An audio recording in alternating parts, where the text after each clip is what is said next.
Hey, Kevy Kev. Just waiting for everybody to kind of join for it to hit 6 o'clock, and then we'll get started with the questions. Hopefully everybody is bringing their good questions.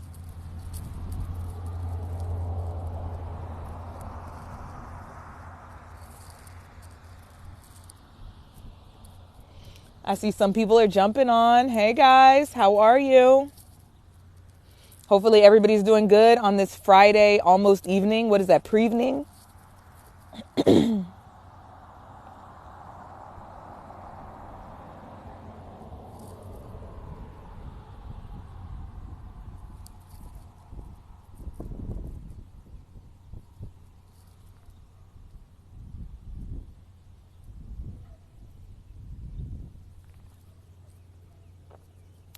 Don't forget to share. The more people we get on, the more people have questions. It might be something out there that you guys are unsure about. You want to ask a question, or you might not want to ask the question. Somebody else might be brave enough to ask it.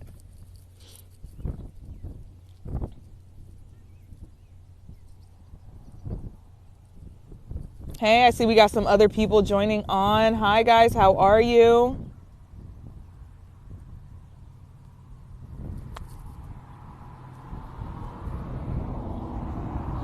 Hey.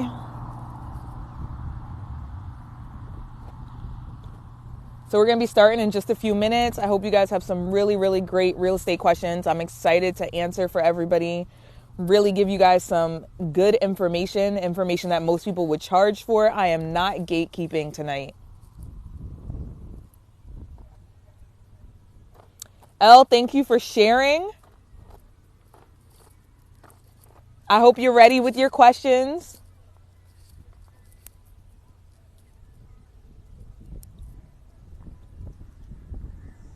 Hi, CJ. How are you? It is so nice out right now. I am sitting outside. I don't know if you guys can see. I'm like on the water.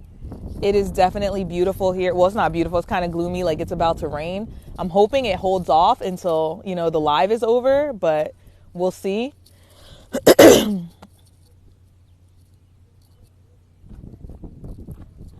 Hey, Miss Wednesday, how are you?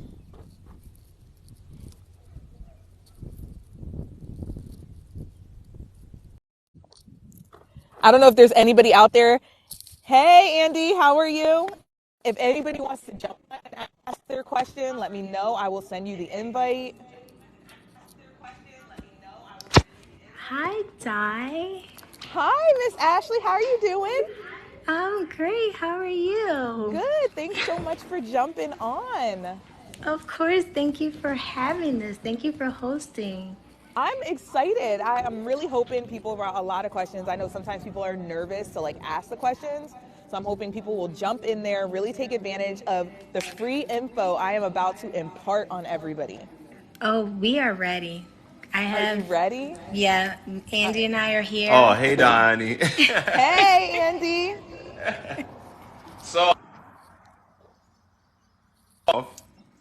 Wait, say what? I said I have a question to start everything off. Okay, I'm ready. You go ahead. Okay, so I'm in the process of purchasing a home currently.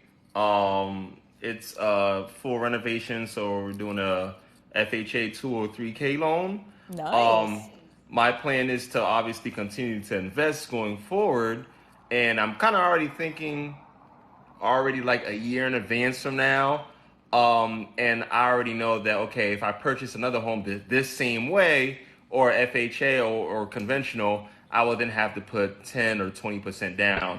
What advice would you give me if I want to continue to purchase home and invest that can kind of get me around having to put such a high down payment? I know there's a conversation around hard money loans, so I wanted to pick your brain around that. Okay, so when it comes to hard money loans, you still do have to put about 20% down. But it's not Okay. 20% of the ARV, it's 20% of the purchase price of the property.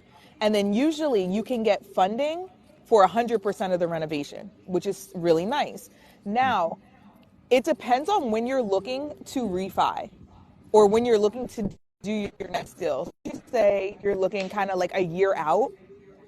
Mm-hmm. If you're looking a year out, and you're in a position to move, you can do a 203, a FHA 203K again. Nothing is preventing you Okay. from doing this all over again and moving into that new house. What you would do is refinance the one that you're in. And the way the market has been going, it is probably going to increase in value, not to mention with the updates and the renovations you're doing, that's going to add some value as well. So you stand a good chance of, one, being able to refi out of the current 203K loan and get some money in your pocket because it's worth more, which could essentially be your new down payment, which means there's no money out of your pocket. Or two, once you refinance, to do another 203K if you want to do something else, or just an FHA, and you've only need 3.5% to 5% down again. Okay. So there So are a it couple sounds different like options. okay. So it sounds like it's just refinancing what you're currently in, but you can continuously do a FHA or whatever, right? Yeah, you can do FHA over and over and over again. And honestly, Oh. if the next house you do, because I know you and I have talked offline, and from where you're buying this house to where you may want to go in like the Jersey area, that's more than 50 miles. You could do another FHA without having to refinance because it's outside of the perimeter. Oh, so it goes by like a mile radius. It does.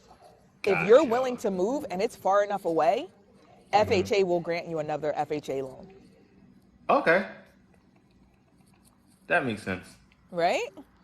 Yeah. But there are even more options. Those are just really the first two that came to my mind. Yeah, I've heard it's probably so much I have to learn from because that's what I want most is options to buy a house. I won't always have the capital, so I always want to know what is out there that'll, have me able to close a loan and put a house out for rent without putting so much of my cash out. Absolutely. No, I completely understand that. And the key is not necessarily to minimize. Of course, you want to minimize any down payments, but as you minimize the down payments, you're increasing the risk. So you do want to take that into consideration when you're running your numbers and you're analyzing the deal. But the biggest key to growth in real estate is not necessarily to lower the down payment, but to make it less out of your own pocket. Yes, yeah, exactly. That's exactly Yeah. what I'm looking for. Absolutely. And I definitely get that. And you have to remember, as you refinance and you want to grow your portfolio, there are strategies. And I'm not a tax attorney. I'm not an accountant. I'm not a CPA. I'm not a lawyer. So Right. you want to consult, I'm not giving that kind of advice.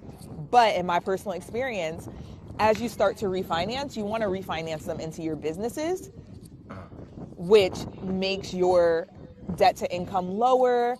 It makes you more lendable, and then you can continue to grow. Gotcha. All right. Okay. Do you have any other questions? Did I answer your question fully? You did, but it also did lead me to one more question, if you don't mind. Hey, I am here for the next 45 minutes. Lay it on Okay. me. So I've been listening to that podcast. I forgot. There's a whole bunch of investors. Bigger Um, Pockets? I'm a Bigger Bigger Pockets Pockets. fan. There you go. Yeah. Love some Bigger Pockets. Yes. So I've heard so much about Burr, and I get it. We get the money to purchase the property. You want to renovate, rent it out, then you go to the bank, refinance, and the tenants are paying that mortgage, or you take that money and go purchase another property.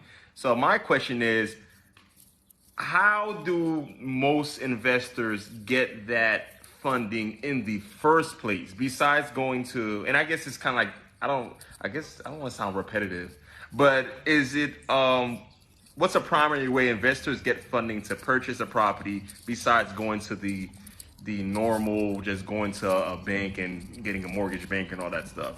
Oh my goodness. So there is hard money, there's bridge loans, there's private money, and a lot of lenders. There's actually a great investor on this call, Sham.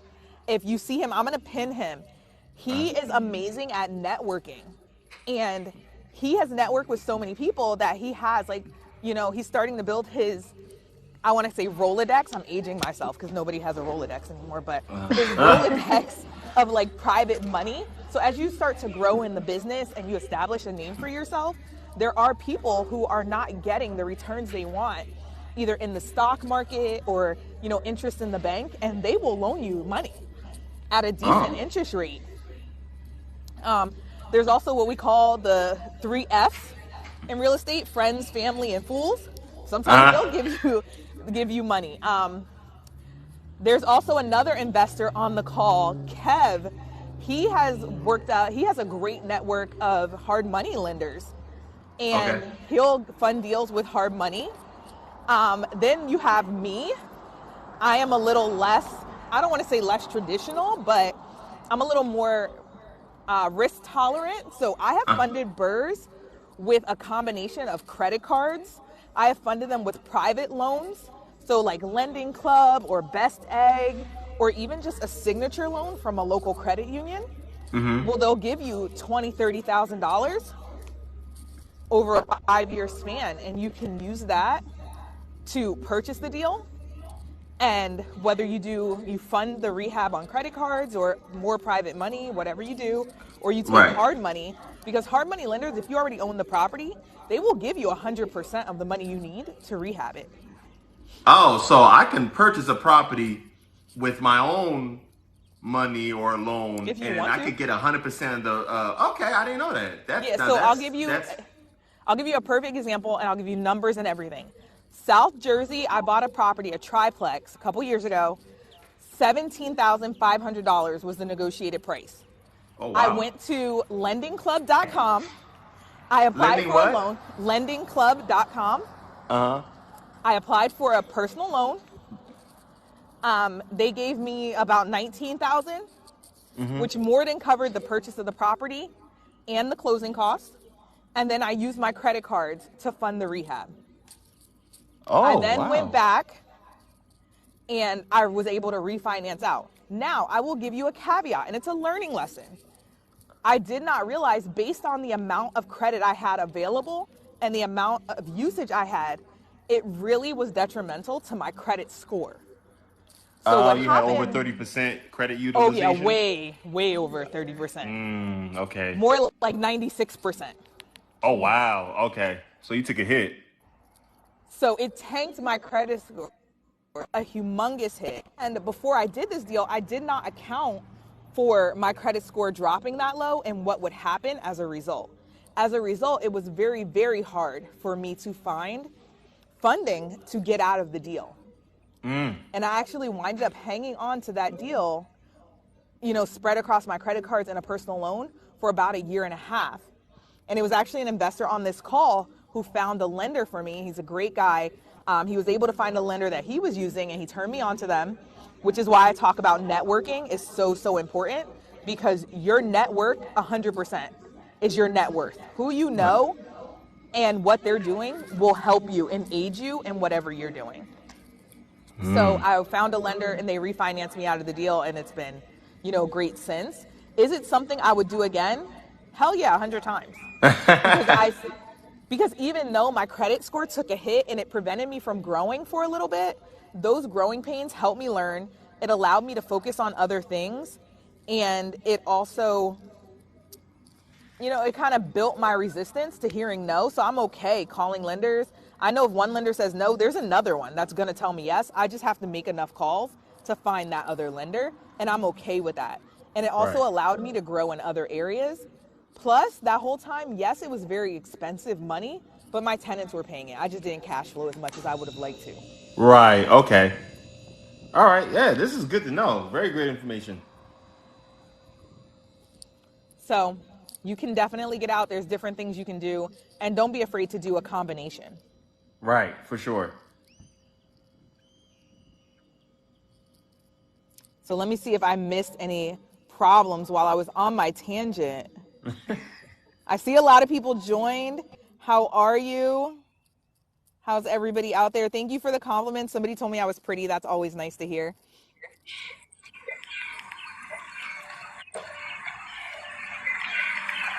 Thank you guys for asking the questions. So if anybody else has questions, please feel free to, put it in the message. So I have a question here. How do I know I'm investing in the right area? So I feel like when you start investing, you really need to set a crystal clear criteria of what you want your investments to look like and why you want them to look like that. So what I always advise you should do is really start with the end in mind. So what's your goal for real estate investing? Is it to retire on the rent, the cash flow that you're getting from rent?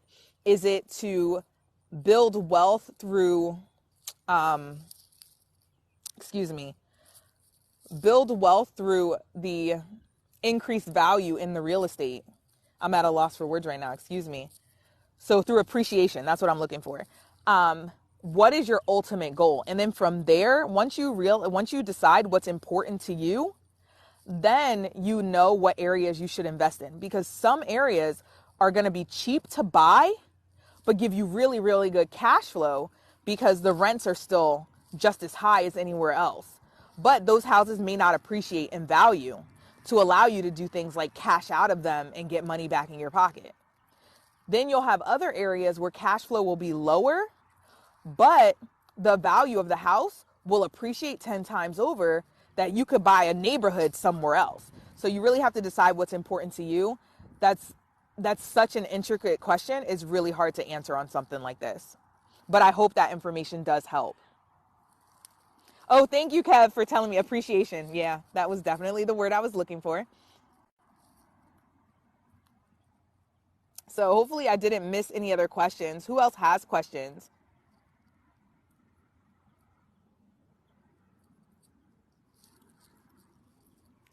Airbnb versus rental. I need to know what to do and how accurate do you think Airbnb rental estimate is? So I think when it comes to the Airbnb rental estimate, where are you getting that rental estimate from? Are you using a system? Are you using like Airbnb.com? What are you using to get your Airbnb rental estimates? And then when you say versus rental, do you mean like long-term buy and hold rentals versus like Airbnb, like the money you're making? Okay, so the Airbnb site. And yes, okay. So I think it's pretty accurate because it is pooling information from people who are booking. But the information could also be skewed because I don't know what parameters it's using, so I really can't speak on it knowledgeably. And it could be, if they're just pooling from people who are sticking up Airbnbs and what the price is and then averaging them out, it can be extremely skewed because you can put an Airbnb up that you don't even have just so you can see what the demand in your market is and test it. And nothing stops you from really doing that. And you might not even have that Airbnb. So the information could definitely be skewed on what you're going to get in the rent. Then you have to remember, again, this goes back to the last question I answered. You really have to think about what is your ultimate goal. And you have to remember that Airbnb is definitely going to be less passive than long-term buy and hold. So if you're interested in doing Airbnb, remember that your property management is going to be higher. If you're self-managing, it's going to be a lot more work than long-term. So when you think about it, a lot of people on this live rent or have rented in the past. How often did you really talk to your landlord? Like, not that often. If something broke, maybe every 3 months, and that's if you're really bad, you know what I mean? Like if the property is old, it's not really taken care of. I have tenants that I don't talk to them till their lease is up. That's a whole year. Where Airbnb, your turnover could be every 3 days, every day, every other day. Somebody's got to get into that unit, clean it, turn it over, and get it ready for your next guest. Not to mention all the things that you have to do in preparation to get ready for when guests check in, making sure the linens are clean, the furniture hasn't been broken, all those things. So it's less passive, but that's why the income is generally a lot higher than buy and hold. But I can't say how steady it is. And you have to look at the markets you're looking to get into to see what the ordinances are. The thing that makes me nervous about Airbnb, and this is not to say that I'm not going to do it, because I definitely have a plan for an Airbnb within the next 90 days, but I also have a backup plan. I personally would never buy a property solely based on it being an Airbnb where it doesn't cash flow any other way, because I would be nervous that as mayors change and townships grow, they could always vote against the number of Airbnbs allowed in that area, and you may not be grandfathered in. And what are you going to do with this property if the only way it can make money is if it's an Airbnb, and you cannot do Airbnb now? So I always vote for 1 to 2, sometimes even 3 exit strategies. So I hope that helps. Thank you to all the people who let me know that was a good point. I'm glad I was able to make a good point. Who else has questions out there? What else can I answer for you? Oh, Andy, good. I'm glad that helps.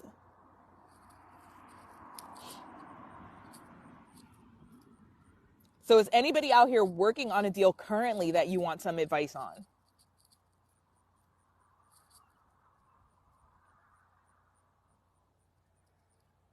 Oh, I missed a question. Okay, hold on. Let me see.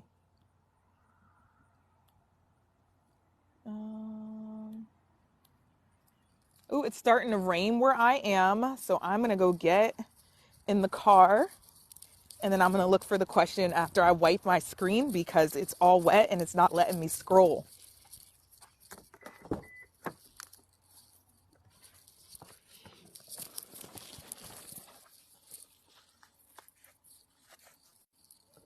Okay, let's see here.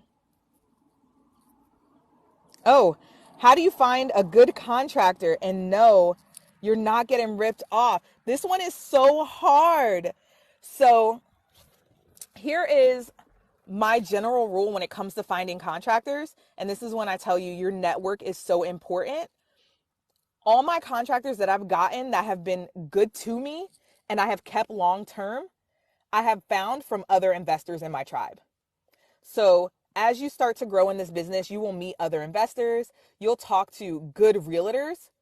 A good realtor, a great realtor will have contractors in their arsenal because they're selling houses constantly. And a lot of those houses need repairs. And when you're a first-time home buyer or when you're an investor, you rely on your realtor. So even me, when I was first starting out, I call my realtor for everything, even though it wasn't their job. Some realtors wouldn't answer me after I bought the house. If I wasn't calling to put money in their pocket, they would not answer me, and I stopped working with them because I don't want somebody that, even though it's not their job, I want you just got paid a lot of money. I want you to have my back, especially when you know that I'm an investor and I'm going to continue to put money in your pocket. So I have a great realtor right now in South Jersey, and I have a couple in PA and Delaware as well. And I'll ask them for referrals, people they've used for their own houses and things like that. But mostly my referrals come from other either property managers or other investors that I am close to or that are in my network or my tribe who they've used. I can look at the work they got. And not only that, but if that contractor screws me over, not only am I going to not use them, but the people in my network aren't going to use them. And odds are they've done work for all of us. So they're really suffering. So their incentive to do well is greater. So I hope that answered your question. The other question I missed, how do I go about investing in an event space behind an LLC, and what steps would you take in this business? So I'm going to try to answer this question. I'm not sure I fully understand it. So let me see. How do I go about investing into an event space behind an LLC? Do you mean like with an LLC? Like you want to use your LLC to buy an event space? Is that the question? Okay, so yes, that's the question. So depending on where it is, you can find a debt service loan. If it needs work, you can use hard money. The same way you would invest in regular residential real estate, you can invest in commercial real estate.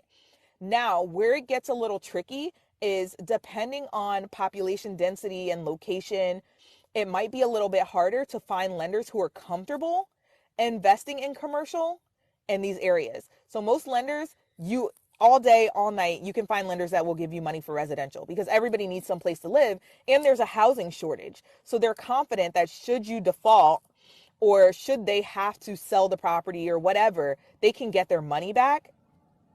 So they tend to be a little bit more free with the money. When it comes to commercial, you might really have to prove it. Another great way to do it, especially right now, is small business loans. You can absolutely use your LLC to get a small business loan or a small business grant. There are plenty of them out there, and you can invest that way as well.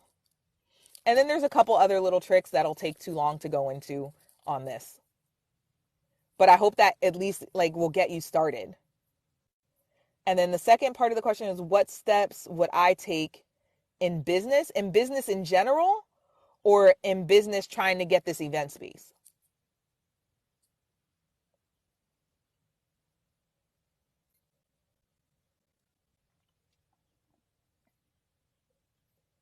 All right, in the event space business.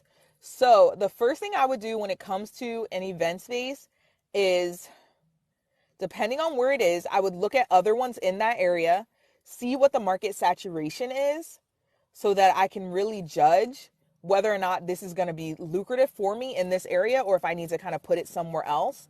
Then I would look at what the event space that I want to build is, or build out, compared to what's around there. Because you can be successful even if there's competition in the area. Because you have to remember, like, Burger King opens across the street from McDonald's every day, and they're both successful businesses. So I feel like you have to remember, the same person that stays at Motel 8 might not stay at the Ritz-Carlton. So you want to look at what you have to offer and then see how you can monetize it in the best way possible, and what clientele you're looking to go for. And then from there, you can decide what your budget is. And I like to work backwards. So what is my budget? What is it going to cost me to attain this building based on what's, for sale? Can I get a building that's already established? Can I buy an event space that's already been performing like an event space? Is that a better option? Am I buying something that I have to build out from the ground up? And looking at your budget, what you can afford, what you want to do, what's the profitability on it? And I would start there. But I would definitely outline your business plan first. All right, so let me see. As far as finding grants, there are free places you can go in every town where they work with small businesses just to help you, like, write your resume, find grants, do all that stuff. And they will, like, point you in the direction. You just have to figure out where they are. And I believe you can Google most of them. So there are people who will help you identify the grants you qualify for. I saw a question about Zillow. Let me see here. All right, seems as though you'll never find homes for 15, 20K on Zillow. What are some resources to find these? One of my favorite resources is a good wholesaler. If you can network with them, they'll find you deals. Yes, you are paying them for them, but they're going to find better deals than you're probably going to find for yourselves, because they're devoting their time to do that. Where you're probably going to work, you've got whatever activities, family, home, wife, kids, whatever it is. This is their 9 to 5, finding good deals and negotiating them. Reach out to wholesalers, tell them what you're looking for. Another great way is, if you're in this industry, post. Like, when you have social media, especially if you have a large following, post about it. Post what you're looking for. Tell friends and family, hey, this is what I'm looking for. And they will let people know. Like, they might not have something for sale, but they might know somebody down the street whose mom just passed away and the kids live 3 states over, and they're going to sell the house.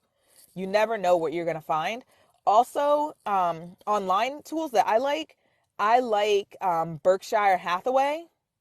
I think that's what it's called, Berkshire Hathaway. I like their website. They have things that Zillow doesn't have sometimes. I like Realtor.com. I like Remax.com. I love Remax.com. Craigslist used to be a winner. It's not so much anymore. Facebook Marketplace used to be really good. Sometimes it's hit or miss. There's a lot of scamming on there, so it's not one of my favorite, but definitely Remax.com. And again, local realtors. A great realtor, they've got pocket deals. I've gotten so many deals that are like 30, 40,000 that were never even listed, because my realtor knows I'm going to close if I like it, and it's quick money for him. He's going to make the sale without wasting a bunch of gas. So those are the resources I like the best. Let me see here. I'm trying not to skip any questions. Yeah, so somebody just put in, Ashley just put in, I learned that some states give money towards student loans when you buy a home. Research is critical. Facts. I had never heard about this. Never in my life. And somebody that I'm going to say I'm mentoring, he was actually on this, called me up and they told me about it. And I thought that was incredible. And then I did some research, and of course he was right because he doesn't bring me nonsense. But I was able to find out, there are a couple other states that do it too. And I don't have the list in front of me, but there are states that will pay off student loans or pay towards student loans. There are states that will open a 529 for your children if you buy a house there. And I think California does that right now. If you buy a house in Cali right now, they will open a 529 for your children and deposit money. And that's just crazy to me. There are some states that are giving you a year's worth of living expenses if you buy a property there. So every place has different things. And a lot of these places have like fleeting populations. So you have to be careful. And that's why they're giving all these things. But people live everywhere. Just because you don't want to live there doesn't mean there aren't a million people who do. So yes, research, facts, 100% critical. Thank you, Ashley, for saying that. That's huge. Let me see. Who else has questions? I know, right? You never heard about that. It's crazy. For beginners, what are basic steps to prepare for new home buyers? So when you say new home buyers, is this a primary residence or is this a rental property? Because the steps to prepare are very, very different.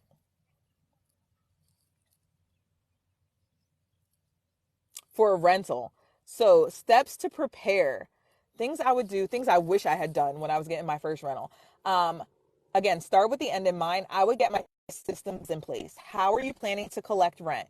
Is that feasible as your portfolio grows, or will you have to go back to tenants you have and like revamp it? You want to avoid that if you can. What are going to be your tenant criteria? I would set that up front before you even get your first rental. Start to pool other landlords. Call property managers that have properties up and say, pretend you're a potential tenant. Hey, what's your rent criteria? What does your credit score need to be? What do I have to make? And start to see what's being offered in that market. How many months deposit? So start to set up your rules and regulations for how you'll select a tenant, and also the rules you'll have for the tenants who are living there. And I would write them down and I would not waver. Whatever you write down is on that paper. That is your policy and procedure, and leave it there. Other ways to prepare, making sure that maybe 2 to 3 local plumbers, 2 to 3 local electricians, and I would say 5 handymen. Somebody who can show up when you're nowhere around or it's something you don't want to do, and they can knock it out and have good results. And then from there, I would join Facebook groups. They have one like Landlord Roundtable. I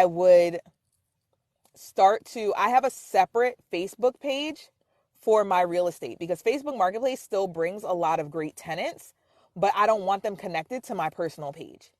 So I have a different one under my LLC that I post rentals to. I like that, and I would start to, structure that out and build it out so that you have a good amount of followers on it, or a good amount of, people who like it and share, so that way when your stuff pops up, it's seen by a lot of people. And then continue to research, continue to learn, never stop learning. Pick up books, podcasts, whatever you can about being a landlord, and really start to work your network of people who are landlords. And if you're not planning to self-manage, start to interview property managers. And trust and believe, every property manager is not created equally. So do not just go with the one that has the lowest fees or the first one you meet that's nice. Like, check their resume, check their track record, and start to do that. And that's how I would prepare. Let me see.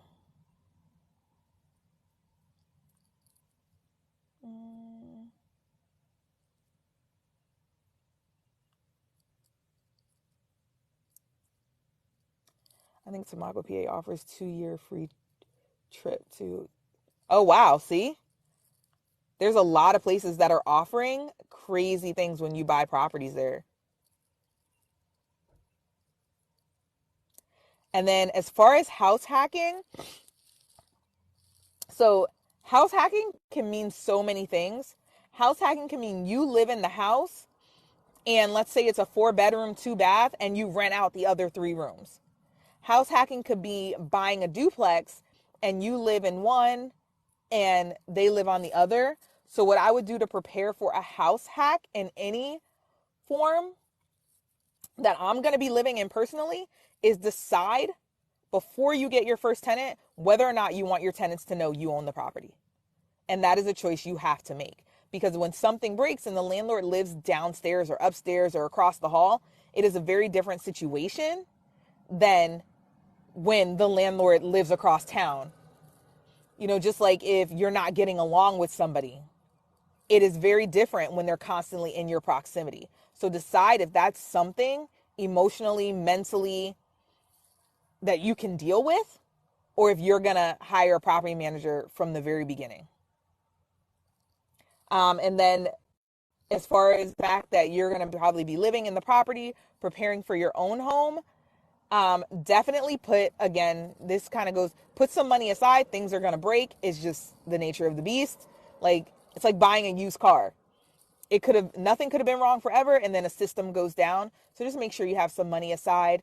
And remember that the part of the home you're not living in, you cannot get emotionally attached to. It's a business. And this is why house hacking is hard sometimes. When you buy a home that you're living in, you tend to be very emotionally invested in it, more so than a rental property. And it hurts your heart when people damage things. So I would really try to disconnect that piece, because else you'd be wanting to get people all the time. And it can really make for a tumultuous living experience. Yeah, Kev, you've had some doozy property managers, so I know, yeah, you know they're not created equally. Oh, you've learned more here, Andy, than 4 years on Rowan. So in my 35 minutes with you guys, you've learned more than paying for college. Okay, I'm okay with that. But you know what? My fee, like, I'm really into crumble cookies right now. And if you want to drop me a cookie off, I'm so down. Ashley, yes, I know. I've seen the way you decorate and you're amazing.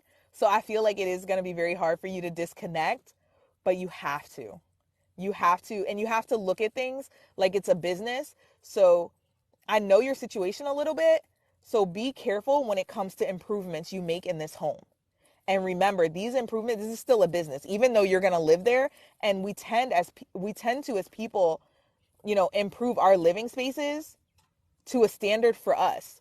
But if that standard, when you move out, isn't worth the investment, you really have to be careful. And I'm not saying go cheap, but definitely look for other options. Yes, Ashley, we can get crumble cookies. Girl, we work in the same state, so we can do lunch one day. There's a new restaurant I'm totally down to try. But yes, make sure you're not over improving your home, because eventually this is not your forever home. And that's going to be the key piece. Remembering that the house you move into, the first house hack, is probably not your forever home. So do not over improve it. And make sure that the stuff you use is high quality so that tenants can't tear it up, because they will be harder on your investment than a homeowner would. But that you're staying in budget. Exactly. See, you're about to build a whole nother room that isn't going to make you any money unless you can do something else with that room once you move. Okay, a bedroom is definitely a good investment, an additional bedroom. But remember, like, while you're living there, you can always make the doorway a little bit larger. And then it's just a couple pieces of sheetrock and some 2x4s to close up that doorway from an extra living room to make it a bedroom. So you can still do that. And Kev, you're absolutely right. The bedroom is where the money is. Absolutely. So have I missed any questions? Guys, help me out here.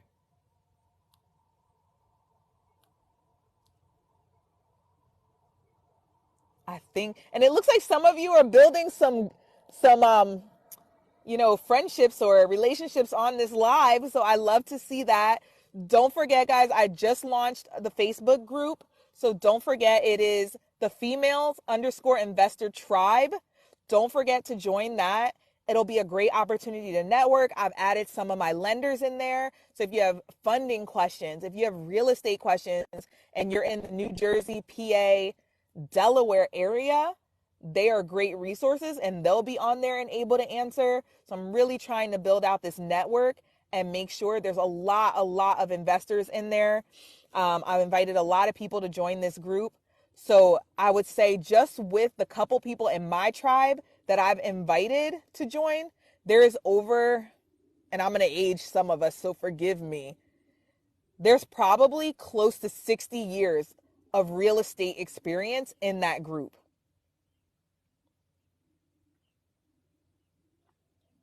Hey, I just saw some new people that joined. Hey, y'all. We don't have too much longer, but if you've got some real estate questions, now is the time to ask. Also, for those of you who have not started, I will have a book coming out to help guide you. It's probably going to launch within the next 30 days, but it's basically a 90-day guide of where to really get started, start your research, and step-by-step kind of journal to make sure you're tracking. And as a bonus, I will help you go through this book. If you buy it, you DM me on any of the social medias, and I will go through like once a week or once every 2 weeks with you to follow your journey and keep you on task.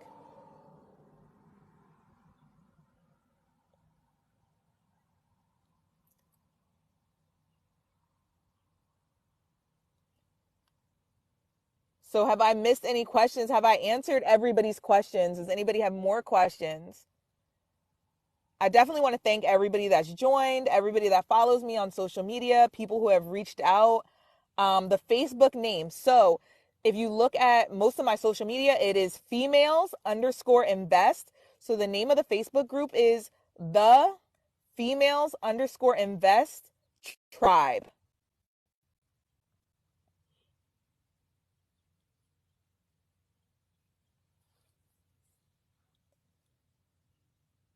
Oh, I try to be amazing. I'm not always great at it, but I definitely try. Thank you for saying that.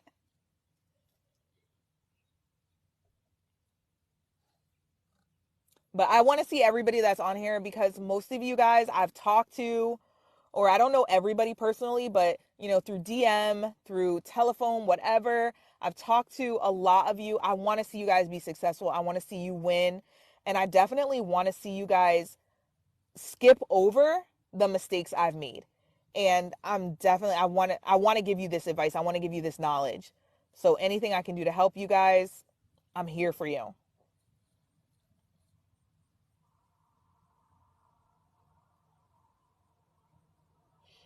And I'm never ever going to gatekeep. I hate when people do that. And honestly, I just did a post on it. I have found, in all honesty, people who gatekeep, they're not successful.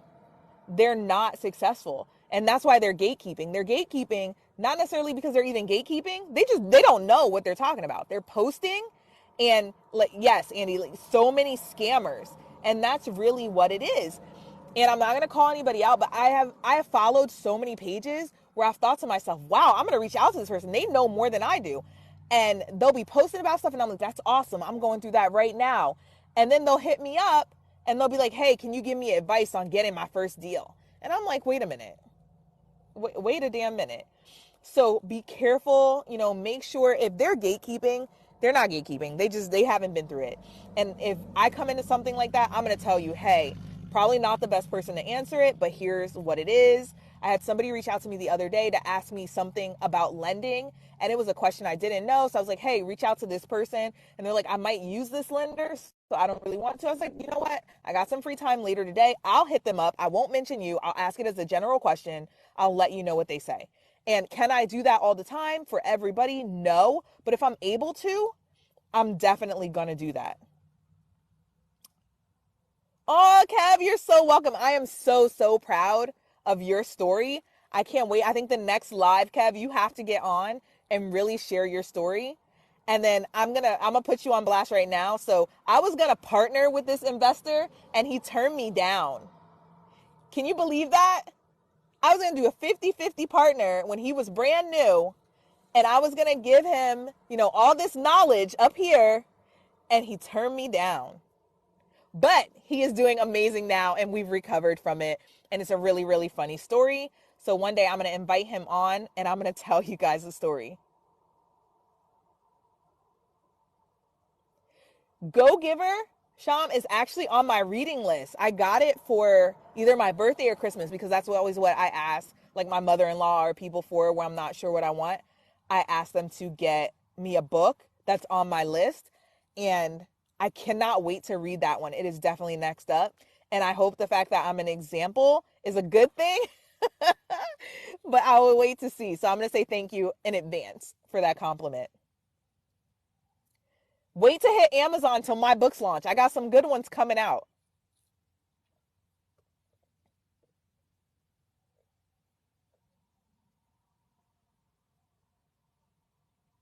Oh, Elle, I'm so glad that you feel like it was good information. I hope everybody does. I really, truly wanted this to be, not just a knowledge dump, but something that you guys could benefit from and not a waste of 45 minutes. Thank you guys for joining, for asking all your questions. I really, really, from the bottom of my heart, I appreciate it. And I hope that you guys got something out of this. And let me know if it's something you want again. And we can definitely make it happen. Maybe even do it on a Zoom and everybody can get on, or I can do another live. I'm definitely open for your feedback.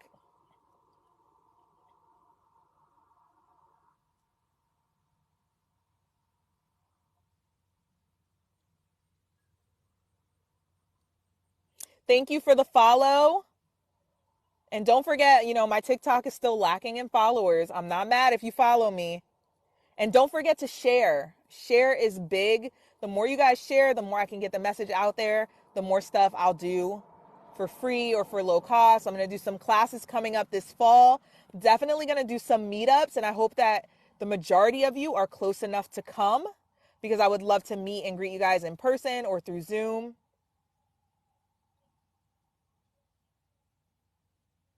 Rosie, I'm so glad you got information. Yes, Andy, I know you guys are a little bit further, but I definitely expect you guys to be at my first meetup.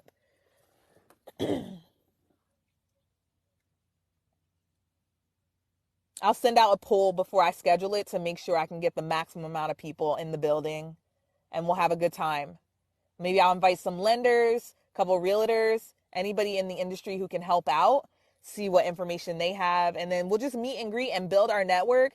Your tribe is so crucial. There are so many people on this live from my tribe, and I will tell you, hands down, they have saved me so many times from making bad purchases or been that like sounding board when I need to figure out how to get more money out of stuff. I saw one person, I don't know if he's still on or not. He got my life together this year. I had a property sitting empty and he told me, hey, you need to stop buying stuff and maximize what you already got. And that was huge. So I want you guys to have those tribes as well. But at this time, we are 1 minute over. So I'm going to let you guys enjoy the rest of your Friday night. Hopefully everybody has a stellar weekend and not just full of work. But get out there, look at some deals, find some deals, analyze deals, buy a property. That's all I got for you guys. Have a great night.